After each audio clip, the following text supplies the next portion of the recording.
Buenos días, mi nombre es Fernando Santos Flores Mamani, postulante al Diplomado en Educación Superior eh, bajo la institución del CEPIES en la Universidad Mayor de San Andrés. El presente trabajo titula La lectura multimodal en las obras clásicas de la literatura universal, consideraciones en torno a Crónica de una muerte anunciada de Gabriel García Márquez, monografía Diplomado en Educación Superior. A modo de reflexión, quiero preludiar con un pensamiento de Francis Bacon que dice: leer hace un hombre completo y escribir un hombre exacto. Y, por lo tanto, si un hombre escribe poco, necesita tener el ingenio presente. Y si lee poco, debe tener mucha astucia para parecer saber lo que no hace. Más sucinto y más enfático no se puede ser. Las palabras claves para este trabajo monográfico son lectura, entendiendo de que leer, la lectura es una cuestión de decodificar lo que se lee. Literatura, la palabra escrita, el arte de escribir, como también la ciencia del escribir, que tiene que ser pertinente en ese trabajo.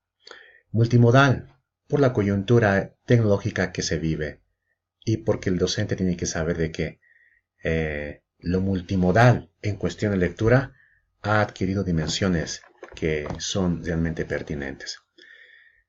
Obras clásicas. ¿Por qué las obras clásicas y no los bestsellers, para ser más preciso?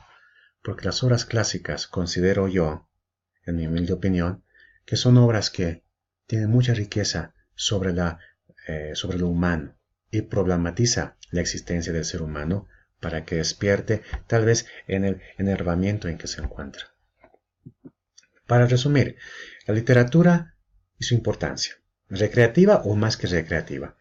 En los colegios y universidades, me atrevo a decir también en algún tiempo en universidades, ahora no, se ha dado a la literatura, a esta área, como un instrumento, como un adorno más solamente para la adquisición de conocimientos o para divertirse en alguna narración. Es mucho más que eso. Toca el tuétano humano, toca el nervio, y de alguna otra manera eso provoca a que uno sea crítico, uno sea perspicaz, uno sea agudo y pueda sacar muchas enseñanzas de las obras literarias, especialmente las clásicas. El desarrollo que quiero tomar en cuenta y haciendo un hincapié es cómo se está viendo la lectura en nuestro mundo. La lectura en los dos hemisferios, perdón, según la UNESCO, hay un porcentaje del 0.5 que lee, pero uno dirá, pero eso es muy poco, casi nada. Es que se habla de personas que leen. El dilema es que hay personas que leen de manera mecanizada o que leen por ser obligados, pero hay personas que sí leen de verdad y se les queda y lo analizan y lo dirimen. Y ese es realmente, como para decir, la cifra debe ser cierta. Entonces, si el problema de la lectura está en la escuela, las universidades van a tener el doble de problema. Por eso es que se debe dar énfasis a esta estadística y decir qué estamos haciendo los padres, qué estamos haciendo los maestros para que el estudiante pueda tener un hábito lector. Y el hábito lector, entre otros objetivos que propone este trabajo monográfico, es tener en cuenta que todo hábito debe adquirirse desde el inicio, desde que son niños y niñas. Así vamos a poder crear una cultura lectora. Pero ahora es como que difícil. Y en nuestro contexto, La Paz, Bolivia, somos nosotros descendientes de una cultura que no está habituado a un código escrito, sino es más bien, ellos abrazan, no, la cultura aymara abraza más bien la colectividad memorística, ¿no? Memoria de la colectividad, es más lo oral, es más hablado. Tal vez ahí podría empezar a ser que tenemos un factor de problemas, porque no somos tan lectores, porque nuestros ancestros tenían otro tipo de codificación, ¿no? Entonces el hábito lector debe hacerse para desarrollar una cultura lectora, debe hacerse darle más énfasis a una vida, para darle un énfasis a la vida universitaria, para prepararle para un estudio superior, porque leer es todo. Quien no lee no va a poder adquirir las competencias y conocimientos pertinentes que uno quiere adquirir. Entonces la fundamentación es la siguiente. El mundo actual demanda de personas preparadas. Y eso todavía mucho más en esta coyuntura tecnológica. La educación de niños, y esto es muy importante y quiero resaltar, y de jóvenes, los cuentos de fantasía, los mitos y las novelas de ficción ocupan un lugar muy grande, fuentes para su desarrollo moral y ético. Quiero enfatizar de que podemos nosotros crear estudiantes, podemos tener una generación en lo posterior que llegue a ser lectora. Ahora la gran pregunta, y pregunta incisiva, es ¿qué tipo de lectores? ¿Qué tipo de libros van a leer? ¿Para el bien o para el mal? De manera muy coloquial, ¿no? ¿Para el bien o para el mal? Entonces, un docente tiene que buscar siempre que sus lectores sepan escoger un buen libro para que les alimente la parte moral y la parte ética. Perdón. Actividades sugerentes para un hábito lector. Lectura silenciosa, entiendo de que se debe hacer, es una operación ocular en donde hay mayor concentración. Hay también la lectura en voz alta que ayuda mucho, pero más esto sería para que, esto se preocupa más el estudiante a que cómo suena lo que está leyendo, más que en entender lo que se está leyendo. Los cuentacuentos. Es lindo esto, además ayuda mucho.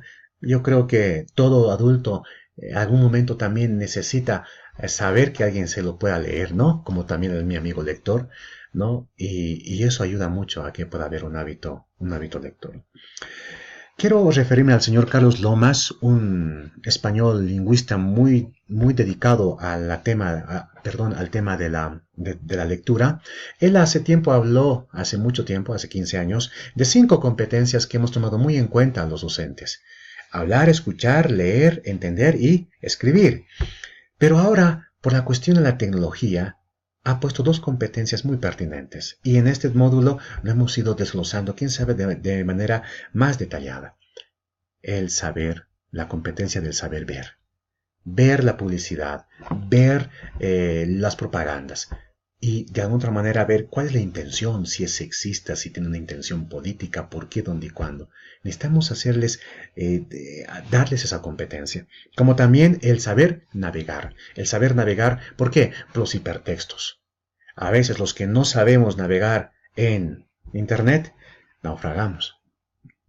La lectura multimodal. Aquí quiero enfatizar con el señor Daniel Cassani que él habla de que la lectura ya no se lee como antes. Ahora la lectura es más compleja.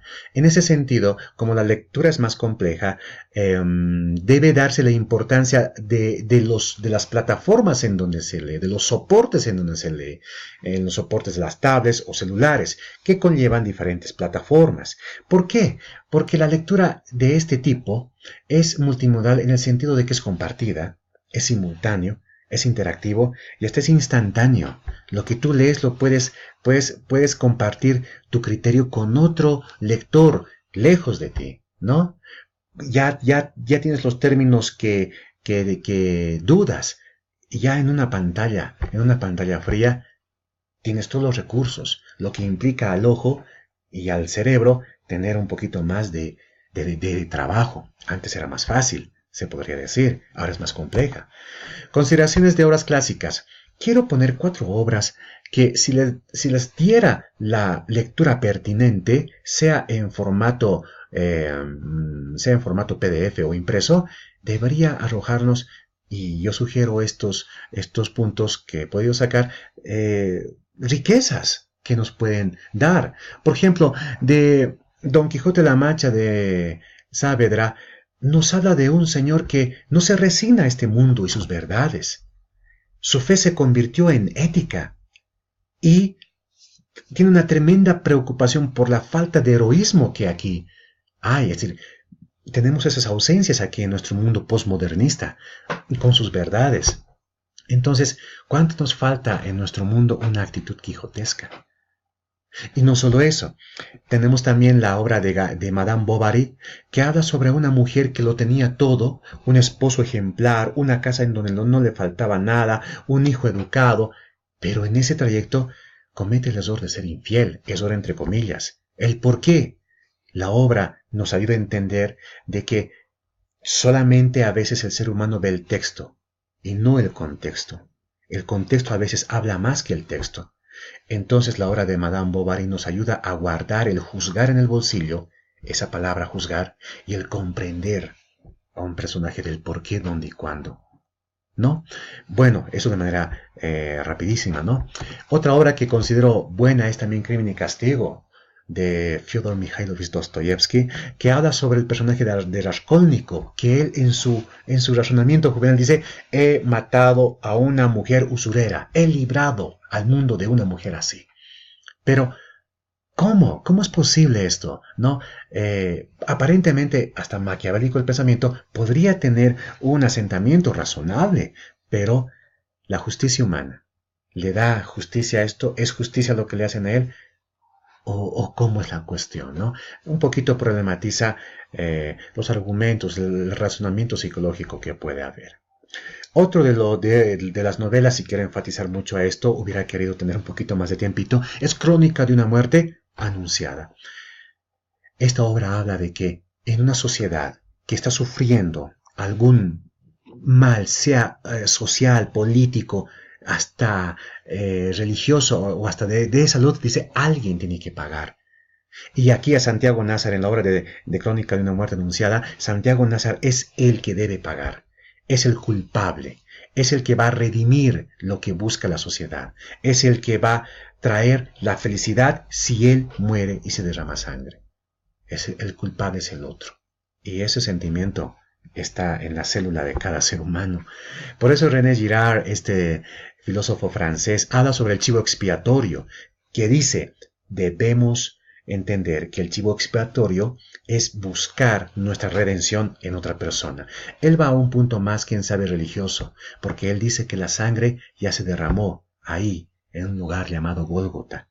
En ese sentido, ya todo está pagado. Bueno, es un punto aparte, ¿no? Entonces, estas cuatro obras, perdón, podrían arrojar mucha riqueza si se le diera la lectura pertinente a nuestros estudiantes.